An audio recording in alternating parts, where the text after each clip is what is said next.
Sahabat Indonesia Nusantara Raya, tuduhan terhadap ijazah Joko Widodo, Presiden Republik Indonesia yang ke-7 oleh Roy Suryo dan kawan-kawannya yang menyatakan bahwa ijazah Presiden Republik Indonesia yang ke-7 Bapak Joko Widodo ini adalah ijazahnya palsu, dan ini sudah berlarut-larut cukup lama. Tentu saja yang jadi keprihatinan adalah efek sosial yang ada di masyarakat kita ya.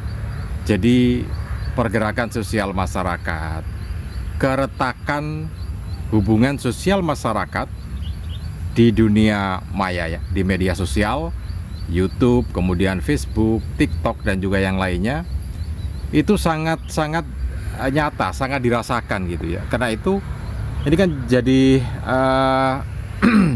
keprihatinan tersendiri dari berbagai pihak. Nah, paling tidak ada orang-orang tertentu dengan kualitas intelektual, dengan kualitas akademis tertentu yang ini juga sangat memprihatinkan kondisi itu ya. Termasuk diantaranya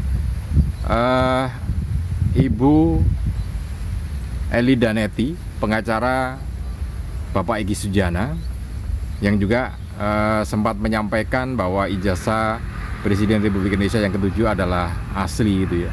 Nah, juga menyampaikan keprihatinan itu. Oke, kita simak dulu ya keprihatinan seperti apa yang disampaikan oleh Ibu Eli Danetti ini. Kita ini punya pendapat hukum berbeda, punya rasa berbeda, kepentingan berbeda. Mohon jangan sekali-kali kita menjas seseorang yang kita tidak paham dengan keadaan itu.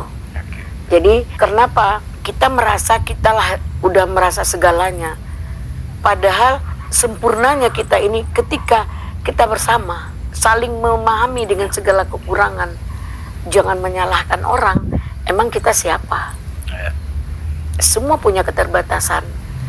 Nah, di sini saya lihat beberapa pihak dengan kisruh tentang ijazah Pak Jokowi yang dituduh palsu ya. Betul.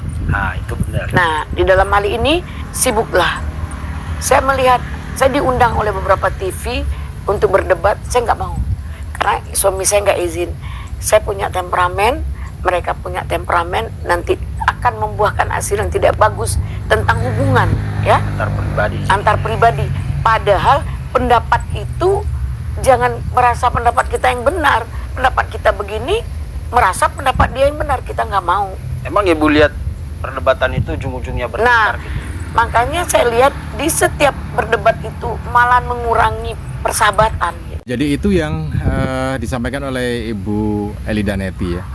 Oke, untuk Anda yang baru saja bergabung, sebelum kita lanjutkan lagi untuk memperdalam bagaimana kondisi sosial masyarakat kita, keretakan masyarakat kita berdasarkan kondisi yang ada di dunia maya kita ya.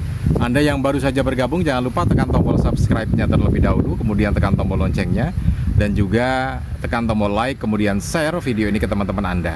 Siapa tahu teman-teman Anda juga senang atau membutuhkan informasi-informasi yang semacam ini ya, untuk penambah wawasan. Jadi kalau Ibu Eli Danetti ini kan sudah jelas kualitas dari akademis beliau, kemudian kepraktisian beliau sebagai seorang praktisi hukum tentu tidak perlu kita ragukan lagi ya. Nah, seperti yang disampaikan tadi bahwa beliau sangat patuh terhadap suaminya. Meskipun diundang berbagai media televisi, beliau tidak diizinkan hadir karena dikhawatirkan tentu saja akan muncul satu framing yang bisa jadi negatif. Dan tentu saja saya juga bisa memahami sebagai seorang suami tidak menginginkan istrinya pun akhirnya jadi di framing negatif di media sosial ataupun di televisi. Nah, ini menunjukkan bahwa ada keprihatinan tersendiri dari berbagai elemen masyarakat ya. Termasuk diantaranya ada seorang mahasiswa ini juga menyampaikan keprihatinan semacam itu terkait dengan keretakan sosial ya. Nah, sebelum masuk ke apa yang disampaikan oleh seorang mahasiswa ini, kita ke pendapat dari Profesor Mahfud MD ya, yang juga menyampaikan keprihatinannya. Kalau kasus ini berlarut-larut lebih lama lagi, maka yang dinamakan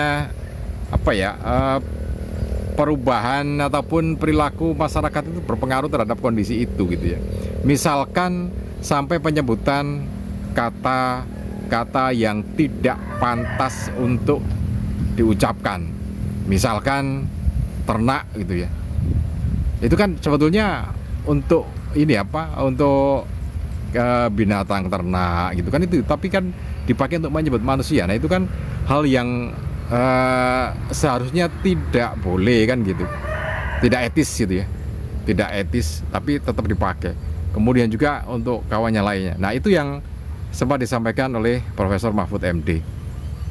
Kemudian yang catatan lainnya, kita mengacu pada mahasiswa ini. Mahasiswa juga, seorang mahasiswa ini dalam sebuah tulisannya juga menyampaikan bahwa kekhawatiran keretakan hubungan sosial masyarakat ya. Memang dari sisi realitas fakta di kehidupan sehari-hari tidak seperti yang ada di dunia maya, tetapi itu juga muncul yang namanya keretakan sosial itu. Misalkan kalau di dunia maya pasti ya sampai menghujat, sampai memaki-maki gitu kan ya. Dan ini sebetulnya kan tidak pantas. Apalagi ya jangankan kita sebagai ini apa, kalau disebut sebagai orang yang beriman gitu ya, mungkin terlalu jauh kalau kita mengapai manusia sajalah. Sebagai seorang manusia tentu tidak sepantasnya mengucapkan, mencaci gitu ya, menyebut dengan kata-kata yang jelek. Kan manusia tidak perlu sampai meningkat ke iman. Kalau kita meningkat ke keimanan kan begini jadinya.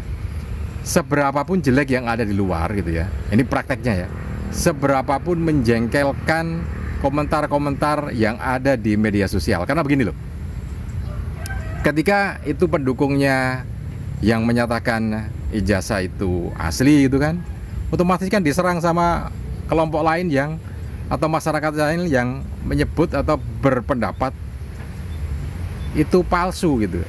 Jadi kan akhirnya saling serang, nah saling caci maki, ini yang jadi masalah.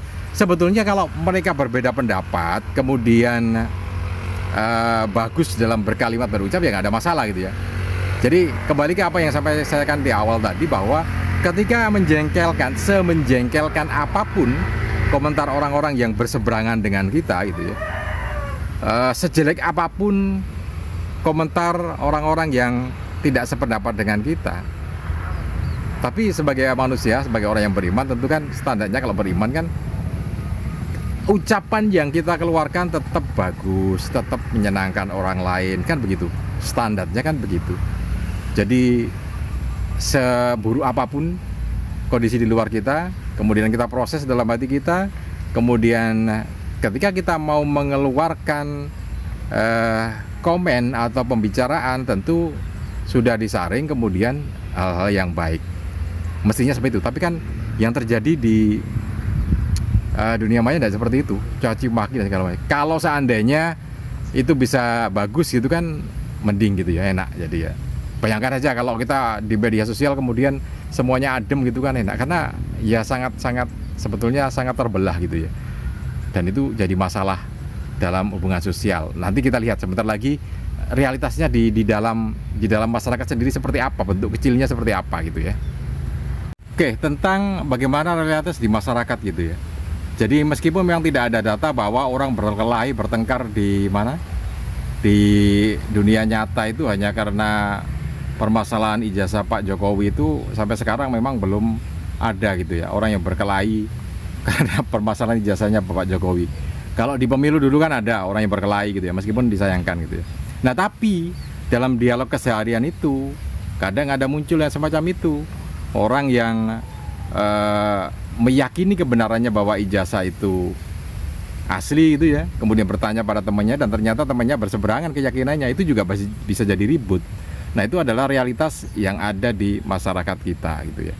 Nah kemudian hal-hal negatif yang lainnya ini jadi masalah. Yang namanya orang belajar itu kan begini, melihat, mendengar gitu ya, kemudian dijadikan lagi patokan. Oke, kita masuk ke inti kasusnya begini. Yang diteliti oleh Roy Suryo dan kawan-kawan itu kan hasil scan dari ijazah analog atau ijazah orisinalitas ijazah Bapak Joko Widodo itu ya. Jadi itu hanya scan yang yang dianalisa oleh Roy Suryo dan kawan-kawan, tentu saja analisa terhadap hasil scan dengan hasil aslinya ya jelas berbeda gitu ya. Nah itu kan ada distorsi gitu ya di situ. Di situ ada distorsi antara yang analognya, aslinya, kemudian hasil scan-nya tentu saja akan jadi distorsi. Nah, melihatnya saja baru kemarin ketika ada gelar perkara khusus. Nah, ini yang jadi masalah karena penelitian itu harus ada data orisinalitasnya. Bukan data turunannya, tapi data orisinalitasnya. Makanya penelitian itu adalah harus data orisinalitasnya, tidak boleh data turunan. Jadi, nah yang diteliti Roy Suryo kan hasil scan-nya. Nah, yang menarik kenapa begini? Pola pikir semacam itu, pola pikir yang bisa menganalisa data turunan atau hasil scan itu di-copy oleh orang-orang yang ada di dunia maya juga gitu loh. Bayangkan meributkan foto gitu ya, foto dari seorang Joko Widodo, semuanya diikut ribut. Itu nggak sama itu ya. Loh, ini kan tadi apakah mereka yang mengatakan nggak sama dengan itu pernah bertemu dengan Bapak Joko Widodo? Itu kan jadi masalah. Wong bertemu saja belum pernah gitu ya. Belum pernah. Bertemu belum pernah, bersahabat juga enggak gitu ya. Ketemu kecil waktu kecil juga enggak, tetapi bisa mengatakan bahwa itu tidak sama. Loh ya kan jadi repot. Ya kan kalau dia mau mengatakan itu tidak sama, ya berarti dia harus pernah ketemu. Padahal di dunia maya itu siapa yang pernah ketemu dengan Bapak Joko Widodo? Ketemu pun paling sekali 2 kali. Nah, bagaimana dengan teman-temannya yang ada di UGM itu kan sudah tiap hari dulunya ketemu gitu ya. Nah, itu yang kemudian jadi masalah, pola pikir masyarakat kita kemudian mencontoh itu gitu ya. Oke, nanti akan kita bahas lebih dalam lagi ya di versi video saya yang berikutnya terkait dengan pola pikir. Karena pola pikir itu begini, akan mengcopy gitu ya, mengcopy yang sudah ada. Itu akan disangkanya benar dicopy gitu. Dan itu berkaitan dengan juga tentang satu kebenaran yang diyakini pada masa-masa semacam ini di era yang sekarang ini, berdasarkan data, berdasarkan narasi. Ini yang jadi repot. Sangat-sangat krusial, sangat berbahaya gitu ya. Nanti di video yang berikutnya kita bahas tentang itu.